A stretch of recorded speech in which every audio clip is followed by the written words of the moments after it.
a day yesterday, a very good, fulfilling Juneteenth and a nice Father's Day. I stayed in for a couple of reasons.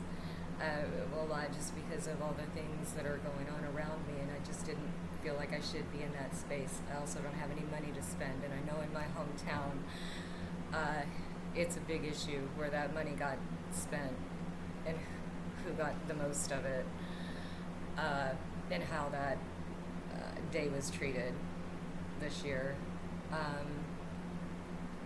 So I also hope that wherever you are, the money that was spent there went really to the right people. But it's stirred up a lot in me because on this narcissist trail, what I just learned, and it has actually to do with both of those things, and that's why I just kind of stayed in, because Father's Day is always really icky for me because he died when I was 21, and he was sort of my safety net. But in the years after that, I have gradually come to wonder a lot of things about the way he seemed to be spending, the most. I mean, he made the most out of all the time he could spend with us. He had to work really hard, and he had 4 kids. But he spent a lot of time really trying to help sturdy me up like that.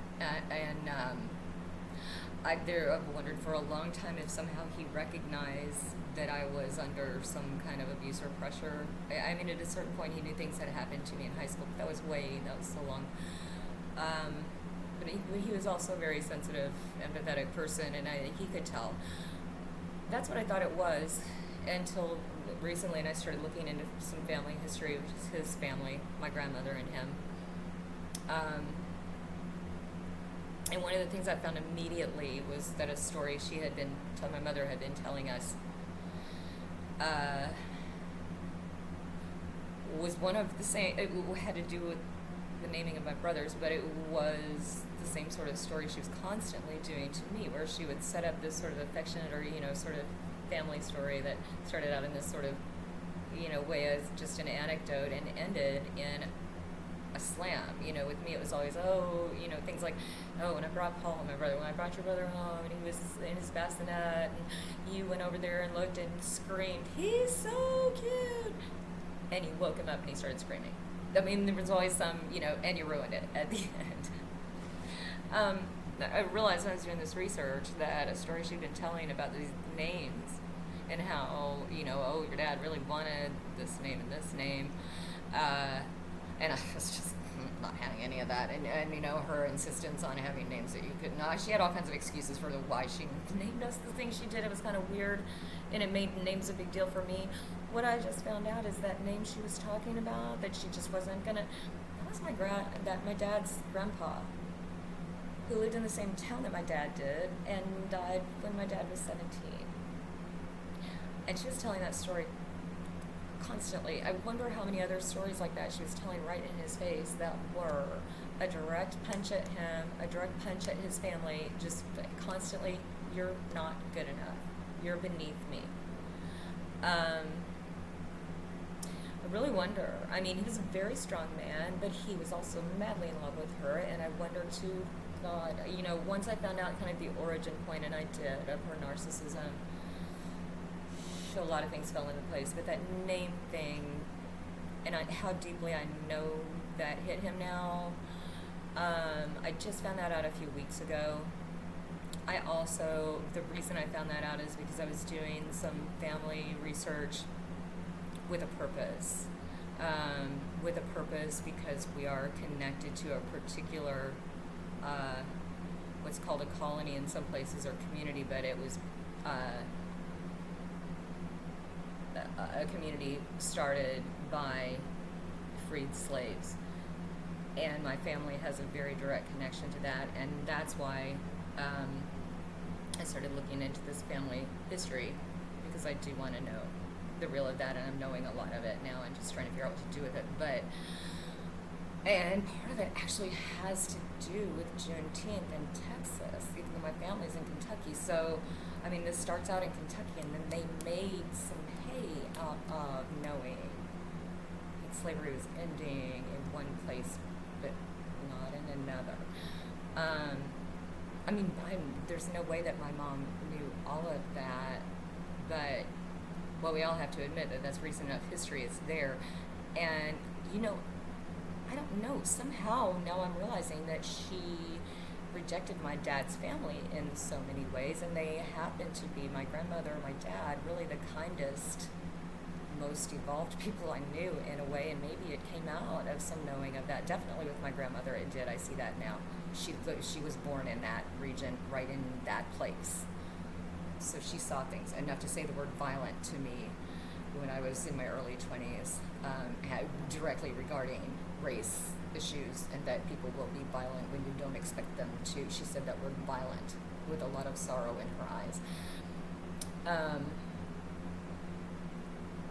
And so it brings it back to the damage that kind of narcissism can do in a family. It really brought me down to think that maybe at 46 my dad really died of a broken heart, and that someone had deliberately caused that. And it is one of those, it's one thing to do it to me, but to see the other people you did it to, and see that you did it to my protector and the person I love so much, so deeply, and the person she tried to drive a direct wedge to, and really messed me up about my relationship with my dad. I feel like I was lucky to have had enough time with him by 21 to start to become his friend and to internalize all those things that he'd given me, but that's rough. He's one of the best people I've ever known, and he got took down at 46. I'm also seeing the woman who probably did that. She did it to me, but she didn't take me down that hard. Now alone and in a nursing home, which is her worst nightmare. And I've said all along, we all feel this, that a narcissist just gets to keep collecting, reaping the rewards of their actions, however badly they behave, because other people fall for it. In the end, I mean, this even breaks my heart, because I know what internal hell she's in right now. She has no agency and no independence for herself, and she's still alive.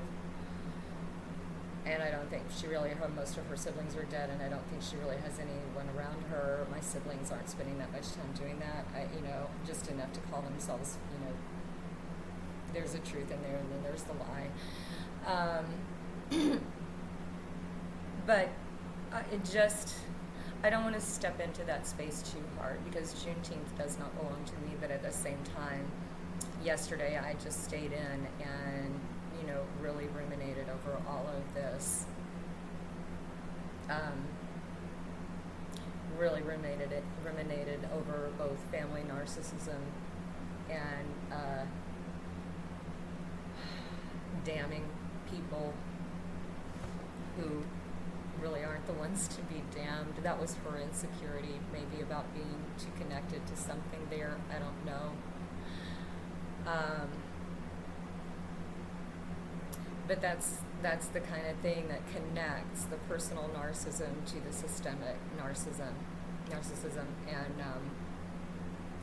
And those two things are equally dangerous. The difference is the individual narcissist is dangerous to one person at a time, but when the systems get so infected with that narcissism, it's affecting everyone. And that's where we are now, because we're letting them win. That's my point. All these things I'm doing are trying to show you there are some of us who are not letting them win, but the rest of us have to get on board with that. Don't even give them too much space in the room to tell you who they are. I mean, get that information and do it, but it's bigger than that.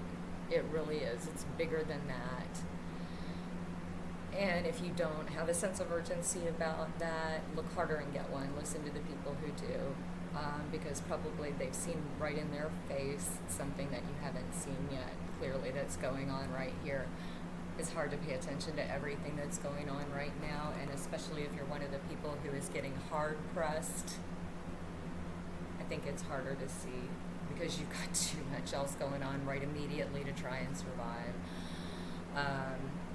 that way, I am lucky. I don't have a penny right now. In fact, I'm in the red for a minute. And I've really been took down hard.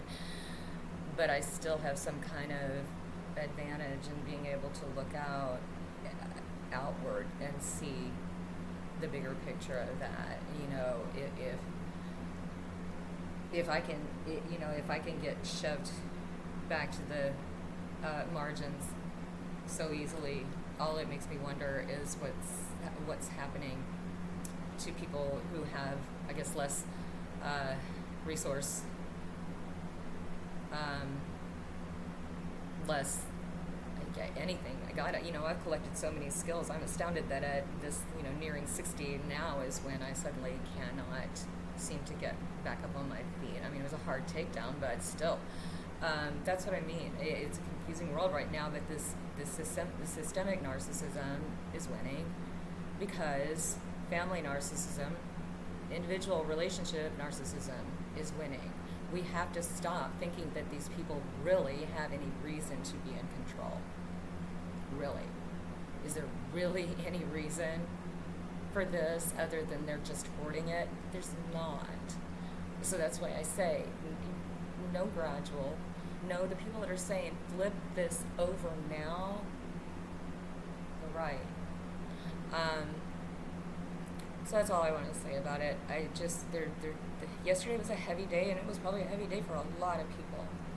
But I'm going to weigh in and say, there's a reason for that. And again, let me emphasize, I just recognized some narcissism in my own family that might be around a family history or part of a family history that I think my dad and my grandmother were trying to be as honest as they could about, and other people in that family. And I am too.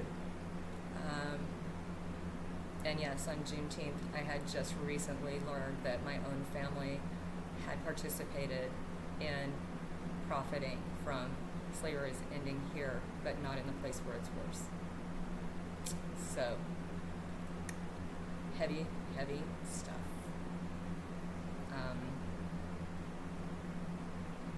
But true. Peace, loves.